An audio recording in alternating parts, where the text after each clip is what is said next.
നമസ്കാരം. National broadcasting news India Gulf റൗണ്ടപ്പിലേക്ക് സ്വാഗതം. ദോഹയിൽ ഇസ്രായേൽ നടത്തിയ വ്യോമാക്രമണത്തിൽ ഖത്തർ ആഭ്യന്തര സുരക്ഷാ സേനയായ ലക്വിയയിലെ ഓഫീസറും ഹമാസ് അംഗങ്ങളും ഉൾപ്പെടെ 6 പേർ കൊല്ലപ്പെട്ടു. സുരക്ഷാ ഉദ്യോഗസ്ഥർ ഉൾപ്പെടെ ഒട്ടേറെ പേർക്ക് പരിക്കേറ്റു. സ്ഥിതിഗതികൾ നിയന്ത്രണ വിധേയമെന്ന് അധികൃതർ.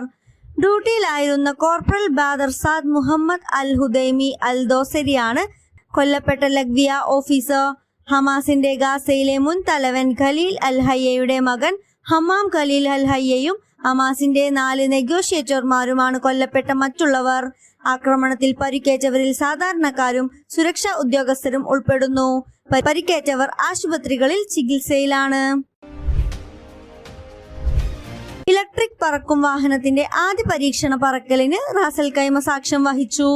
സുപ്രീം കൗൺസിൽ അംഗവും റാസൽ ഖൈമ ഭരണാധികാരിയുമായ Sheikh Saud bin Saqr al ഖാസിമിയുടെ സാന്നിധ്യത്തിൽ അൽ ജസീറ ഏവിയേഷൻ ക്ലബിലാണ് ചൈനീസ് കമ്പനിയായ എക്സ്പെങ് എയ്റോ HT വികസിപ്പിച്ചെടുത്ത ഇലക്ട്രിക് പറക്കും വാഹനത്തിന്റെ പരീക്ഷണം നടന്നത്. അധ്യാപക നിയമനത്തിൽ പുതിയ ചട്ടങ്ങൾ പ്രഖ്യാപിച്ച് Dubai knowledge and human development authority. സ്വകാര്യ സ്കൂളുകളിലെ അധ്യാപകരുമായി ബന്ധപ്പെട്ട് പ്രഖ്യാപിച്ച നടപടികളിൽ പുതിയ യോഗ്യതകൾ, പെരുമാറ്റച്ചട്ടങ്ങൾ എന്നിവ ഉൾപ്പെടുന്നു. പുതിയ അധ്യാപകരെ നിയമിക്കുമ്പോൾ KHDA അംഗീകരിച്ച യോഗ്യതകൾ ഉണ്ടാകണം. സ്കൂളിൽ നിലവിലുള്ള അധ്യാപകർക്ക് പുതുതായി പ്രഖ്യാപിച്ച യോഗ്യതകൾ നേടാൻ 2028 സെപ്റ്റംബർ വരെ സമയം നൽകിയിട്ടുണ്ട്. എന്നാൽ ഏപ്രിലിൽ അധ്യയന വർഷം ആരംഭിക്കുന്ന സ്കൂളുകളിലെ അധ്യാപകർക്ക് 2029 ഏപ്രിൽ വരെ സമയം ലഭിക്കും.